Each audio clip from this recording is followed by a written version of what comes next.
There was screaming all around me. It was terrifying. And then the lights go out. Hi there, I'm Dr. Andrea O'Connor, and welcome to my channel where I talk about true life medical stories and sometimes spooky stories because it's just fun to talk about interesting things, isn't it? Well, thank you for being here, and if you enjoy this content or the story I'm going to tell, please hit the like button, and if you would subscribe, that'd be great. So years ago, when I was in college, I took this amazing trip. It's a semester in Spain. And so our entire Spanish class got to travel to Europe. And if you've never been to Spain, it's got to be on your bucket list. It's a beautiful country, full of warmth and friendly people and the most beautiful churches I've ever seen, and mystery. There is a lot of mystery in Spain. So we go and we have to stay in these dorms that are in one of the colleges or colegios in Madrid. And it's an ancient city. And this college was, it had to be over 150 years old. Very old, beautiful building. And something that was interesting, because I want to say it was either, I'm doing this from memory, 5 or 7 stories tall. It could have been a little bit bigger. And so you didn't really want to take the stairs all the way up to your dorm room. And there was an elevator there. But it was interesting because none of the locals or the students that went there regularly, and they were the Spaniards, they didn't take that elevator. They would take the stairs. And we were like, why would they want to walk up all those stairs? Why wouldn't they take the elevator, right? Because, we're from America and we're used to convenience and safety. But there was a sign on the outside of the elevator that did say maximum capacity, do not go past 5 people. Something to that in Spanish. So basically said something like that. But, being young college kids in our 20s, we think we know everything. We're used to being from, a country that has pretty safe standards on elevators and escalators and whatnot. So one day, I want to say we were on the 3rd or 4th floor, probably the 3rd floor, and we are all piling into this elevator. And I think about it now, and, the hallways were, old. But I would say this elevator was pretty creepy because every time it would go up and down, you just heard the squeaking of the cables. But we weren't about to take all those flights of stairs. And when you're young, you kind of think nothing's going to happen to you. So we all cram into this elevator and we think it's hilarious, right? Because there's like 10 to 11 of us all cramming in, like almost seeing like how much can we sandwich in here. And we just think that's the funniest thing ever. And my friend, she was standing right in front of me and she was a bit shorter than I was because she came to about here on me. And so we get in the elevator, we're having a good old time. We just think it's hilarious.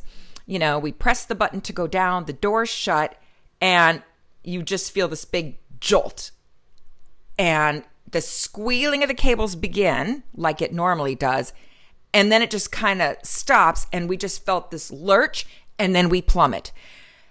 And so we're all screaming because then the lights go out in the elevator. So I don't know if it just completely lost power. I honestly don't know how all that really works in that country. There was not even time for your life to flash before your eyes. Yeah, there was none of that. We were just plummeting. And what was going through my mind was like, we are so dumb. We are so dumb.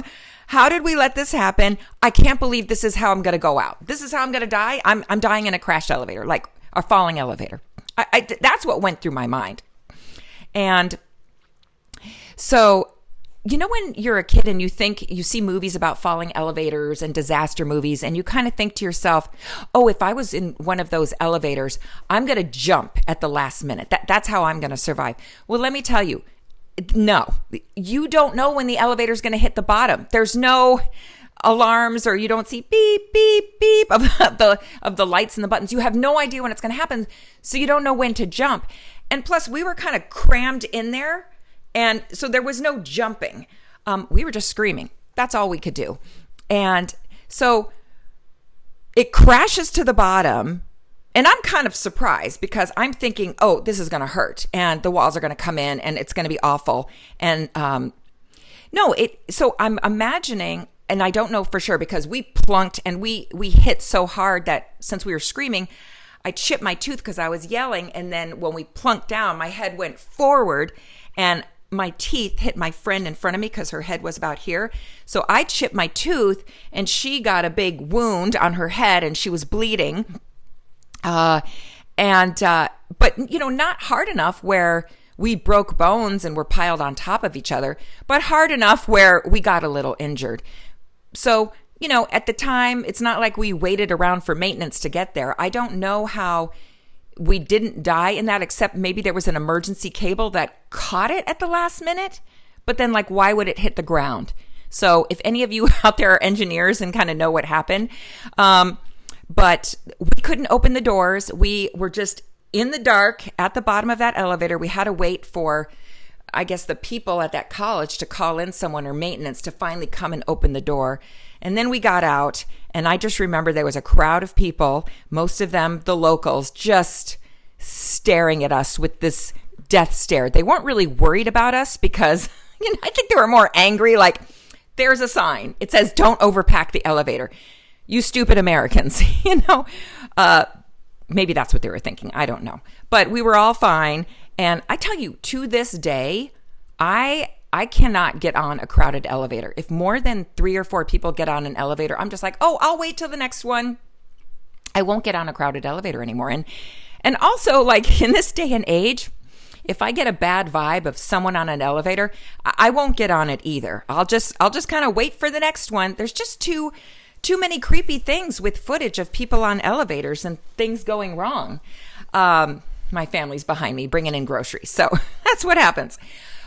But, on the same note of creepy things happening in elevators, I have to recommend this documentary on Netflix. I believe it was called The Vanishing at the Cecil Hotel.